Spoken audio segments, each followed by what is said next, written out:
Ni más ni menos. Y ahora vamos a un tema, Carmen, que no tiene nada que ver con Internet, que viene de mucho más antiguo, diría desde que el hombre es hombre, y que siempre lo tenemos, aunque no creamos o dejemos de creer, en lo más profundo de la mente primitiva.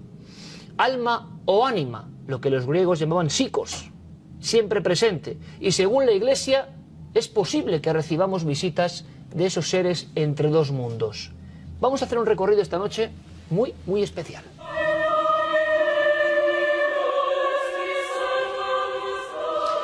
Una noche, hace ya algunos años, un viejo colega de profesión me confesaba una historia con cierto rubor.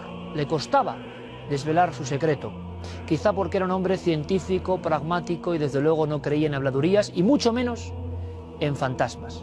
Todo ocurrió en una vieja corredoira, junto a un cruceiro donde había algo parecido a esto.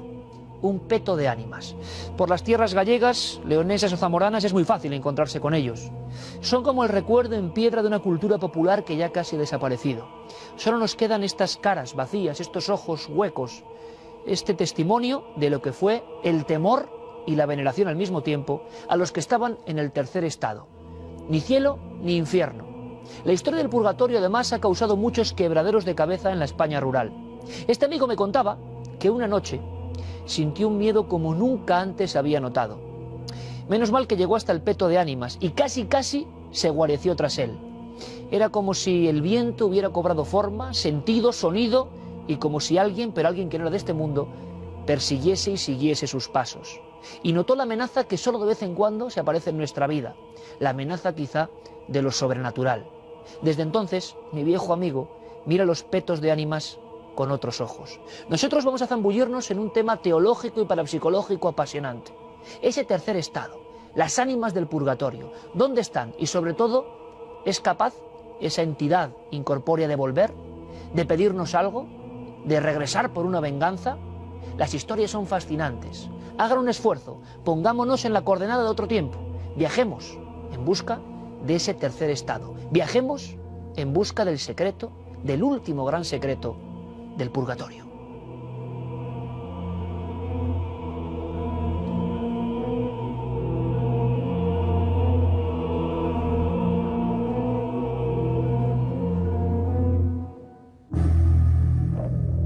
Hay seres humanos que cuando mueren generan la duda en el mismísimo Dios.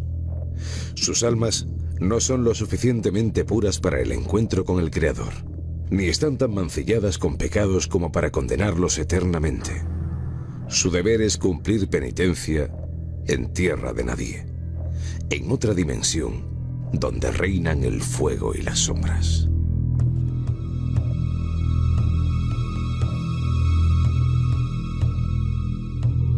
Hace tan solo unos días, una noticia manaba de las entrañas del Vaticano, acaparando titulares en la prensa mundial. Benedicto XVI abolió definitivamente el limbo, gracias, según expuso, a la gran misericordia de Dios. Este lugar sin gloria ni tormento, al que eran enviados según la doctrina católica los recién nacidos muertos sin bautizar, ha desaparecido.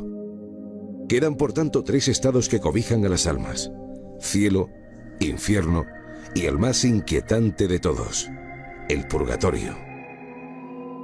En la Divina Comedia, obra cumbre de su tiempo, Dante expone el camino por el que pasan las almas hasta su salvación a través de un viaje iniciático en busca de su amada fallecida. El poeta recorre el infierno, que describe como 9 círculos que representan los más oscuros defectos del ser humano. El cielo es una inmensa rosa en cuyos pétalos habitan almas, y el purgatorio, el nexo entre uno y otro, lo plasma como una montaña, que a medida que se va escalando, se redime cada uno de los pecados capitales.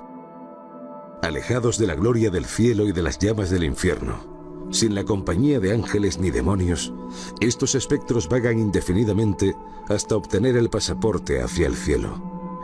De las oraciones que por ellos hagan los vivos dependen sus horas entre los muertos. Algunos, olvidados por los suyos, purgan su condena a perpetuidad.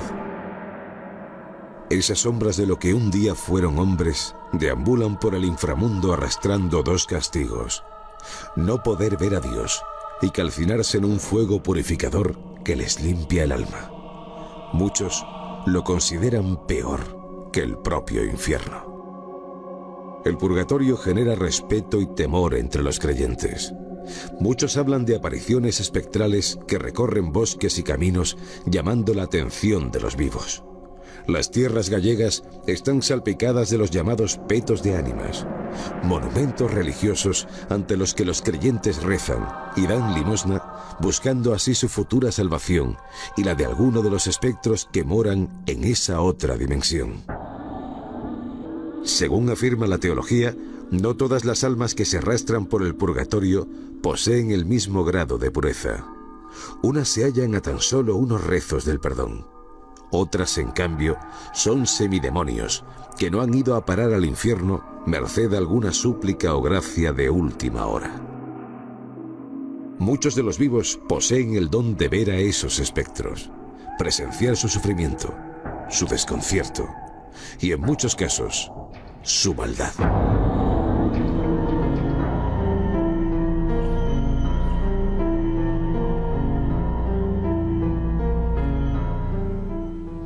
Iniciamos nuestro viaje tan particular al mundo de las ánimas y lo hacemos con una compañera de excepción, licenciada en Pedagogía, escritora de éxito, María Vallejo Nájera, que además es la tercera hija de ese gran psiquiatra, Juan Antonio Vallejo Nájera, que tantas obras hizo importantísimas, y por eso me sorprende, esta es su última obra, Entre el cielo y la tierra, historias curiosas sobre el purgatorio, como una hija de psiquiatra, una mujer que vive en el mundo de la ciencia y de la investigación de la mente, empieza a investigar sobre este asunto tan resbaladizo, tan extraño, tan para muchos incomprensible en el siglo XXI. María, buenas noches. Hola, buenas noches, Iker.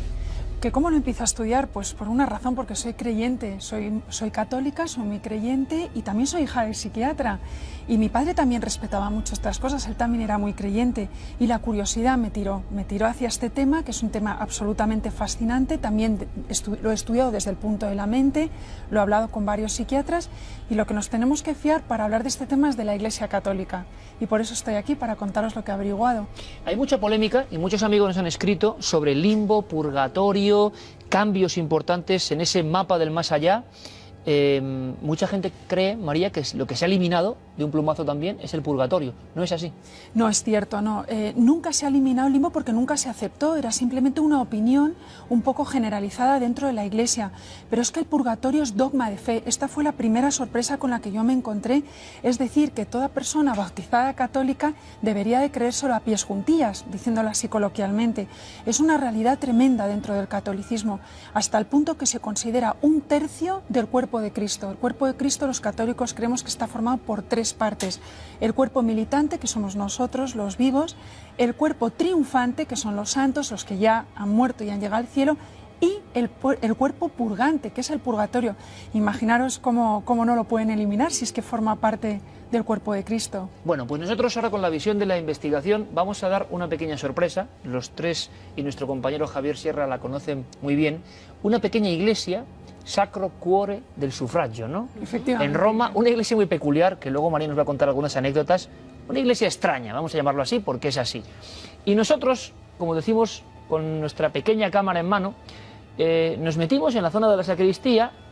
Desde luego, el chivatazo había correspondido a María Vallejo Nájera y también a la labor de una gran amiga, Paloma Gómez Borrero. Y caramba, era verdad. Allí, un poco escondido, en una iglesia de muy poca afluencia, había un museo de las ánimas. Y esto ya nos interesa como investigadores. Es decir, la Iglesia ha ido recopilando muestras físicas de la presencia de estas entidades. Lo sorprendente, María, bueno, era ver toda esa serie de pruebas sin tampoco ningún tipo de, vamos a decirlo así, turismo, solitarias, un poco abandonadas, ¿verdad? Y las marcas principales de las supuestas ánimas eran como marcas de fuego, como manos, dedos, desde el siglo XVI-XVII.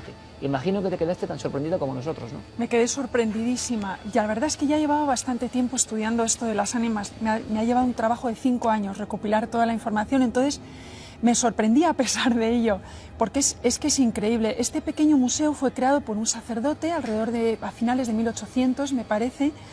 Casi efectivamente, un sacerdote que tenía una gran devoción por las almas del purgatorio, y la Iglesia, el Vaticano, le permitió ir recopilando estos pequeños trofeos, entre comillas, que son físicos, es decir, Cada pieza corresponde a una aparición de un alma del purgatorio que ha aparecido a otra persona, generalmente envuelta en llamas, y ha tocado un libro, o ha tocado un gorro de dormir, o ha tocado un hábito de una monja, y se ha quedado impresa esa quemadura. Quizá la pieza más impresionante de todas es la primera, que corresponde al número 1, que ocurrió de la siguiente manera. Estaban en esa iglesia celebrando misa, y delante de todos los feligreses que habían acudido vieron cómo se incendiaba en una esquinita aire. Es que parecía como nadie entendía qué era lo que estaba ardiendo. Dieron la voz de alarma, fueron corriendo por cubos de agua, pero antes de echar el agua, esa imagen llena de fuego desapareció.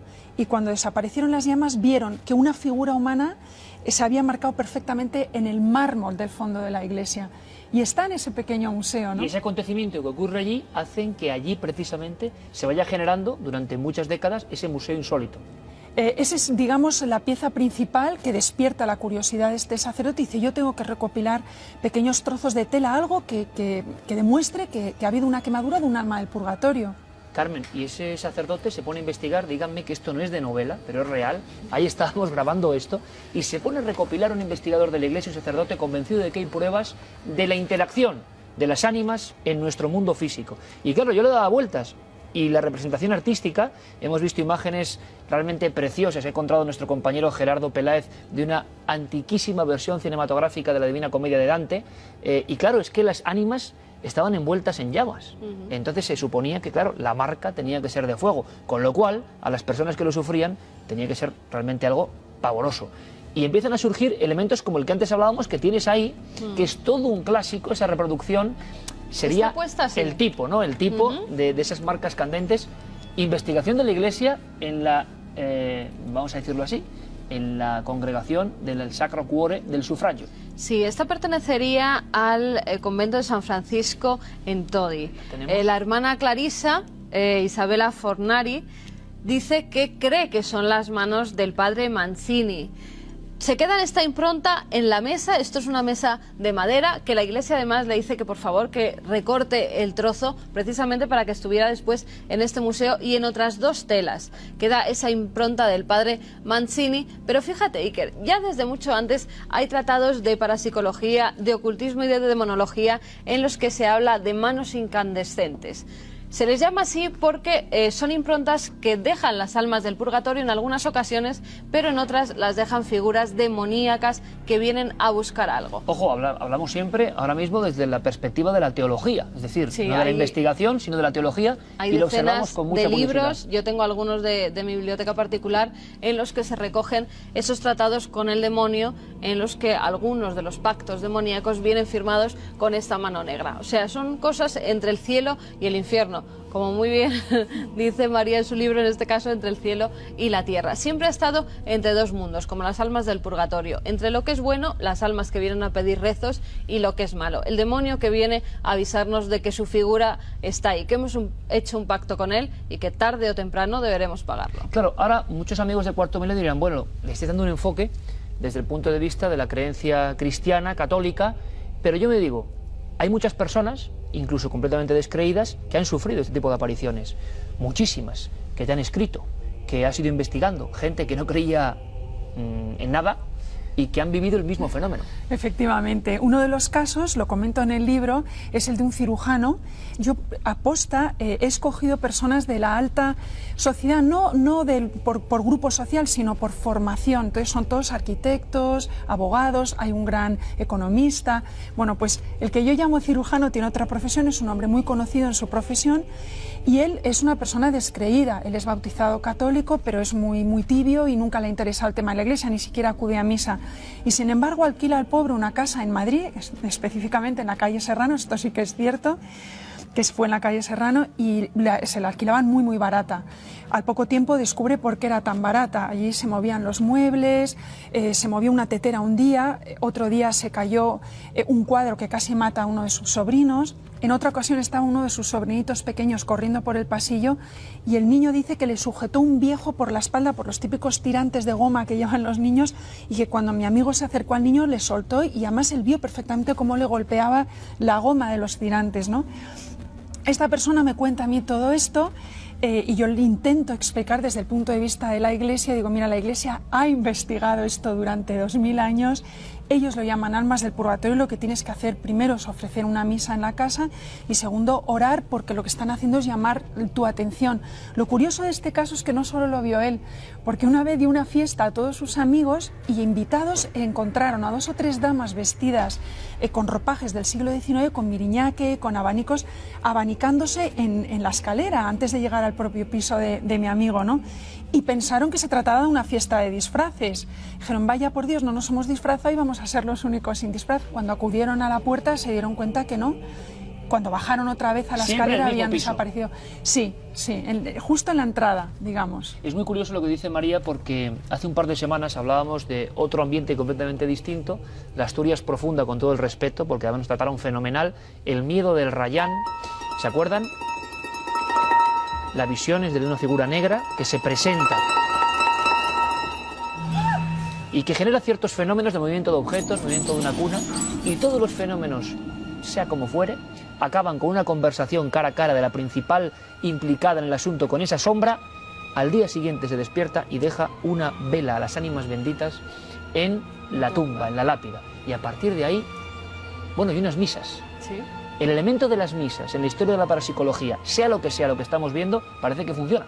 Parece que calma a esas almas que vienen persiguiendo algo, sobre todo que sus familiares... Si es que son almas. Si es que son almas, claro, siempre estamos hablando desde el punto de vista de la hipótesis.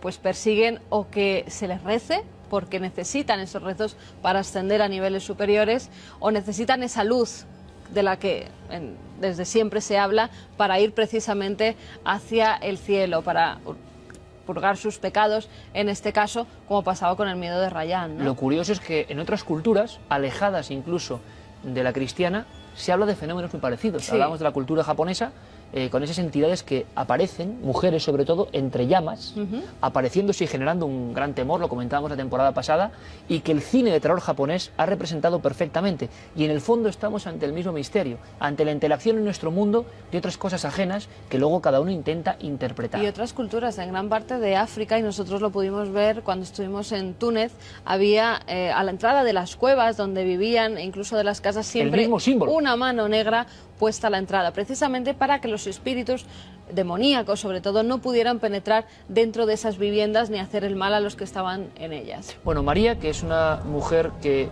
se mete en la investigación de forma concienzuda, como el resto de sus libros, nos cuenta historias curiosísimas de personas que, como decíamos, han tenido miedo incluso, otros no, a revelar su identidad. Una de las más impresionantes tienen que ver con personas religiosas, con monjas, como este caso en Alemania, año 1921, que ahora vamos a ver y luego comentamos. Sí tengo que decir que la imagen puede impresionar un poco, pero es que, según el relato y la investigación de la Iglesia, fue exactamente así. Y es que a veces esas ánimas pueden venir, yo no sé si con intenciones más o menos extrañas, o desde luego con un aspecto aterrador. Lo vemos y ahora lo comentamos, ¿os parece? Vamos a verlo.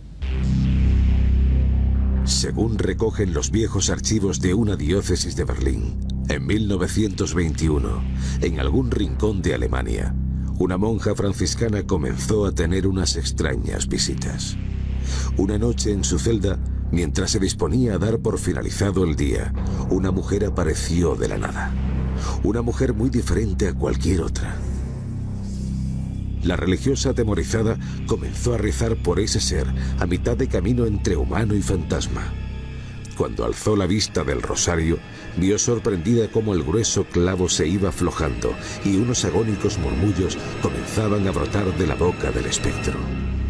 Noche tras noche, la mujer regresaba y los rezos de la monja destornillaban esa inhumana mordaza. Hasta que un día cayó al suelo liberando por fin la voz del ánima y su alma. En vida había pecado, calumniado y difamado.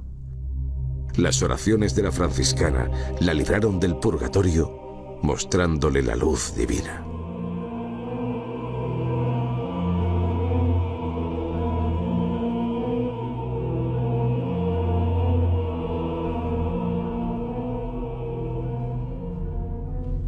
Esta es una noche de ánimas y a la sombra de los viejos petos de la Galicia eterna. Seguimos hablando de temas tan impactantes como este.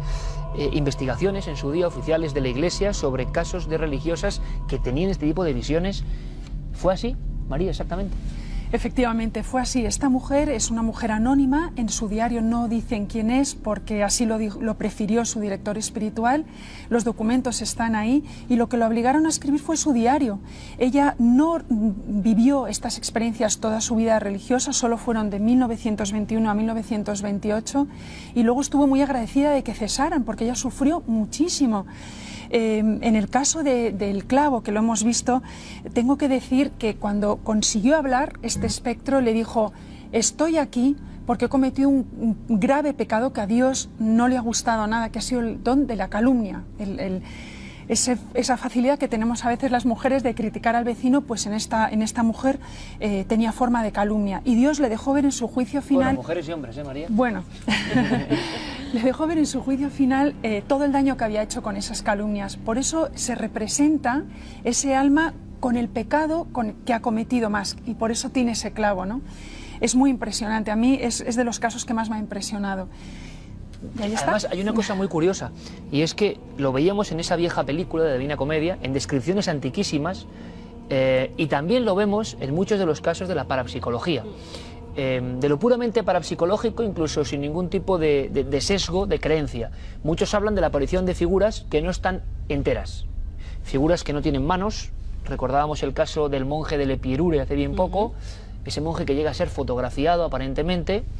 Muchas visiones, yo diría que 8 de cada 10, quien ve una figura no tiene pies, no tiene manos, le falta algo, y en esa vieja película ya se ve las ánimas del purgatorio, la recreación teológica, les falta un brazo, les faltan 2 brazos, va con la cabeza. Este tipo de seres imperfectos son una constante, ¿no, María?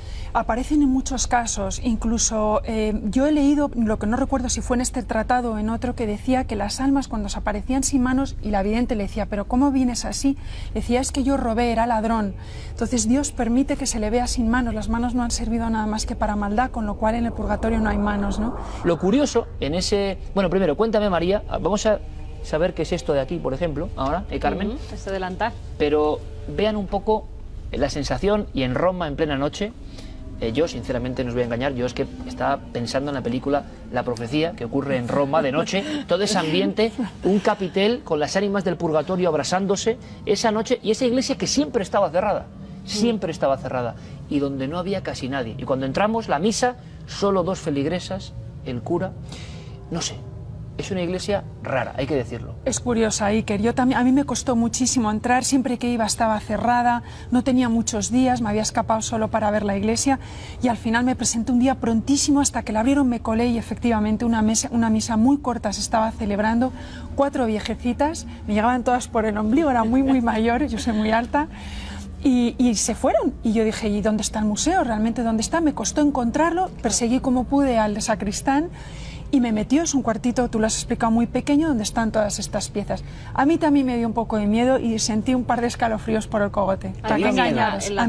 Según nos comentabas también, María, habían ocurrido extraños incendios. Esto lo he descubierto hace muy poco tiempo. Suerte. Sí, lo he descubierto hace muy poco tiempo, estaba ya el libro publicado, por eso no lo incluí. Es una persona que vive en Roma, es española, casada con un príncipe de estos romanos, conoce muy bien la tradición romana, y me contó que de sus amigos nadie quiere ir a esa iglesia porque tiene muy mala fama, se ha quemado en varias ocasiones en siglos pasados. Hay una leyenda de que había habido una muerte de pues me parece que era un sacerdote que murió en extrañas circunstancias, que le asesinó un mendigo.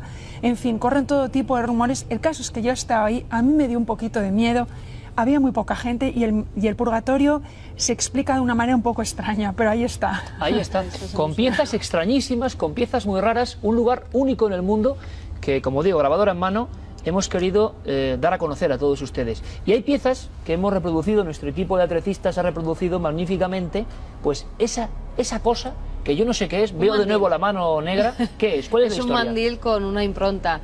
Se cree que esta impronta es de la religiosa Clara Sluders, que falleció a causa de la peste negra, y que dejaba su impronta en algunas de las telas, como vemos, incluso debajo.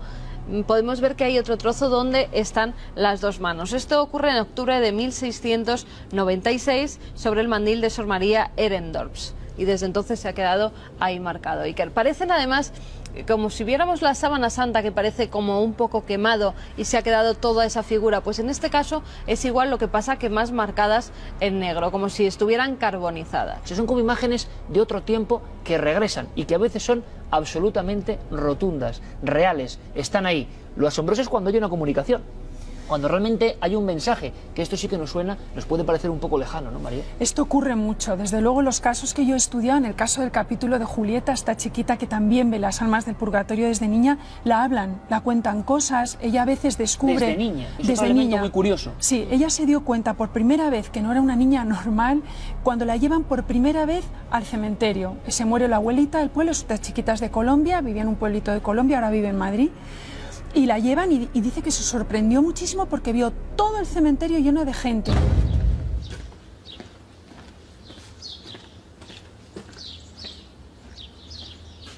Pero lo que la sorprendió fue que iban vestidos iguales,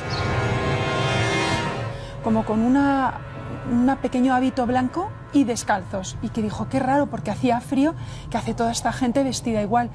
Y al ratito se dio cuenta que solo la miraban a ella, todas estas personas solo se fijaban en ella.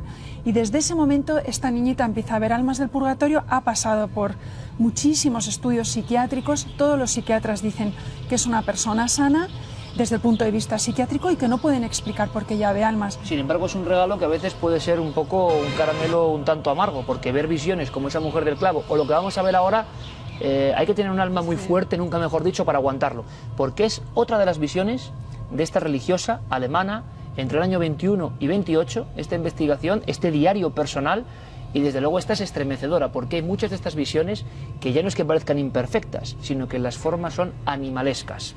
Vamos a verlo.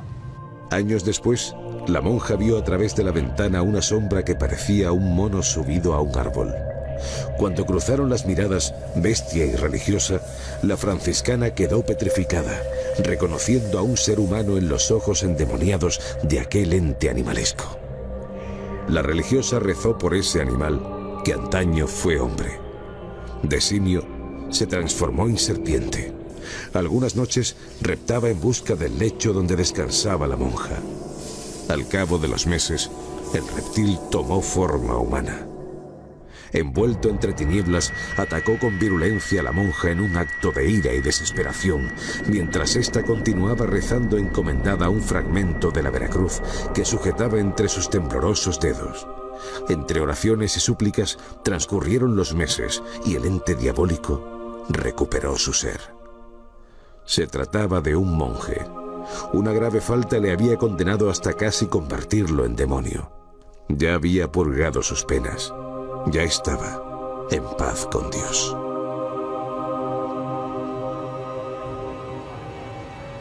En algunos de los grabados de la Divina Comedia del gran ilustrador antiguo Gustavo Doré veíamos alguna mujer tumbada hacia atrás, y ya que hemos tenido arañas hoy por aquí, con patas de araña. Ya decíamos, representando seres que no están del todo evolucionados o que están ahí luchando con las sombras.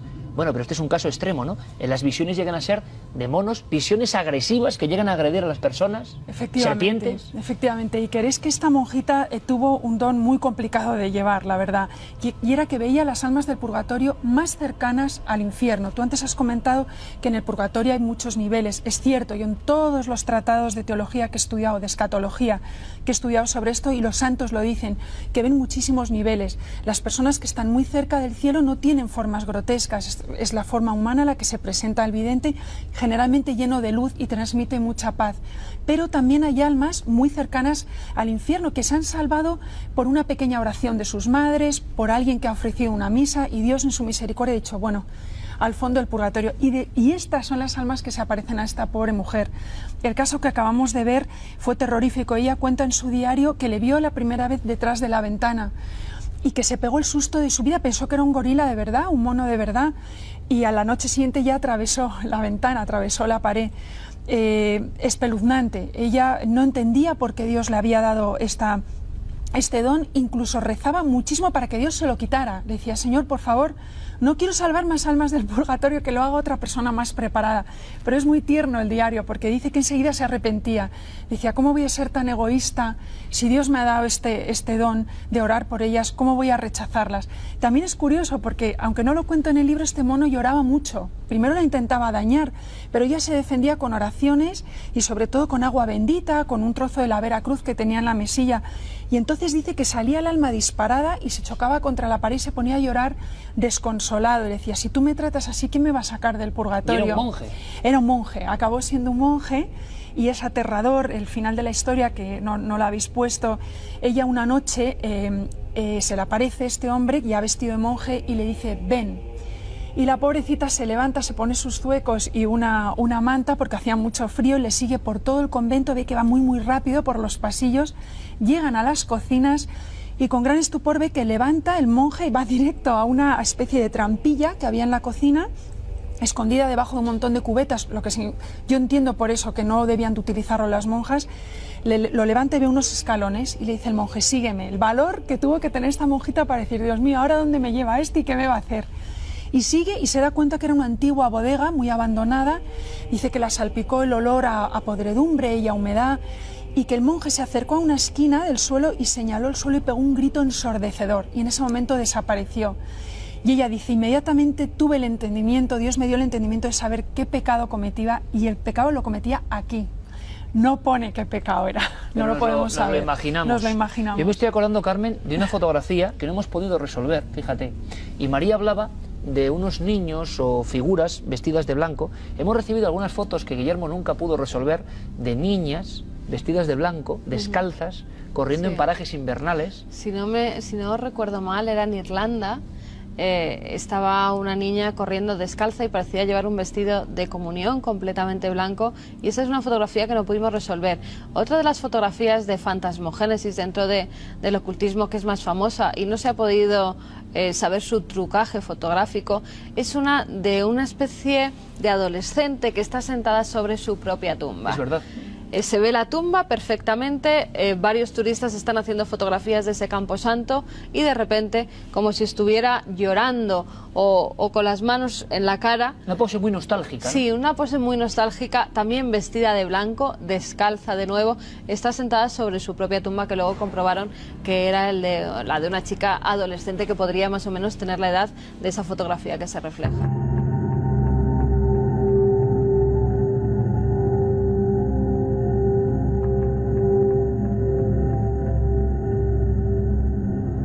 Para darnos esta visión absolutamente entretenida y también sobrecogedora, cientos de casos que siguen llegándola entre el cielo y la tierra, María Vallejo Nájera. Que ha sido un placer, que sigas investigando y que si hay nuevas pruebas, casos e historias, vengas aquí a contarlo. Ya sabes que yo me siento con vosotros como en casa, Iker. Igualmente, María, muchísimas gracias.